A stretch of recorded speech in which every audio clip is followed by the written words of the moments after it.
अब आप ये देखिए कि मुझे कभी कभी लगता है कि जो फुटबॉल फाइनल होता है, लाखों लोग होते हैं, फिर वो टीवी कवर करती करोड़ों लोग, अगर उसमें खुदा की एक भूमि आवाज़ आ जाती, मैं गॉड हूँ, तो सारे लोग अभी सुन लेते और टीवी पे भी सुन लेते, किस्सा खत्म होता।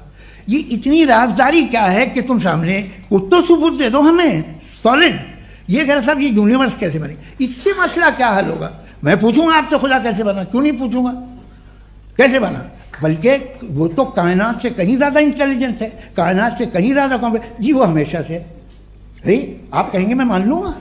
अच्छा दोयम वो कादिर मुखलक, यानी कादिर मुखलक का मतलब ओमनीपोटेंट, वो जो चाहे कर सकता है। आपको नौकरी दिलवा सकता है, आपकी अच्छी जगह शादी करवा सकता है, आपके पड़ोसी का मुकदमा हरवा सकता है, आपको जिता सकता है, सब काम करता है। थोड़ा सा माइक क्लोज जी। वो इस दुनिया को चला कैसे रहा है?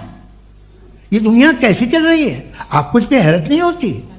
या क़यामत के बाद कभी एक जस्टिस होगा, जब ये बच्चा मर चुका होगा जिसकी धज्जियाँ उड़ गई बम से, इसको इंसाफ मिलेगा तब। अच्छा आप जवाब दो। हाँ दीजिए। मैं वही इसीलिए आप ही की तरफ। सबसे पहले आपने रेवलेशन और स्क्रिप्चर्स की बात की, इस पे मैं बात कर सकता हूं लेकिन आज नहीं करूंगा चूंकि वक्त कम है, कभी और इस पे डिस्कस करेंगे। मैं तैयार हूं उस पे भी बात करने के लिए। ये अभी से राउंड 2 की भूमिका तय हो रही है। Does God exist round 2? जी चूंकि आज गॉड के एग्जिस्टेंस पे बात है तो मैं उसी के रिलेटेड जो है आपके सवालात को एंटरटेन भी करूंगा और मैं भी पूछूंगा।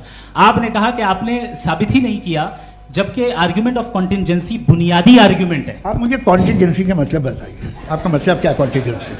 कॉन्टिजेंसी का मतलब यह हुआ कि हर वो वजूद जो किसी भी चीज का पाबंद है, हर वो वजूद या हर वो चीज जो अपने एग्जिस्टेंस में किसी भी चीज के पाबंद है और उससे बाउंड है, उसको उसकी जरूरत है, उस पर डिपेंड करती है, तो जाहिर सी बात है कि उसका कोई ना कोई कॉज होता है। ये तो अक्ल की बात है, ये आप रीजनिंग की बात करते हैं, मैं वही कर रहा हूं। दूसरी चीज आपने ये बात कही कि इतने बिलियन लाइट ईयर्स दूर है, उसका मेरा क्या लेना देना। फिर मेरे ख्याल से आपको ये नहीं कहना चाहिए I think therefore I am an atheist. आपको सोचना चाहिए, सिर्फ आप एक लिमिटेड दायरे में रहकर नहीं सोचें बल्कि बाहर निकलकर सोचें।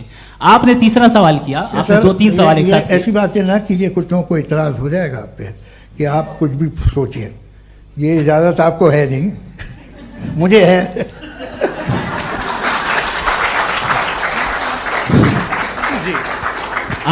आपने प्रॉब्लम ऑफ इविल के ताल्लुक से सवाल किया और बार बार आप एक लफ्ज रिपीट कर रहे हैं कि ओमनीपोटेंट गॉड है, ऑल पावरफुल गॉड है।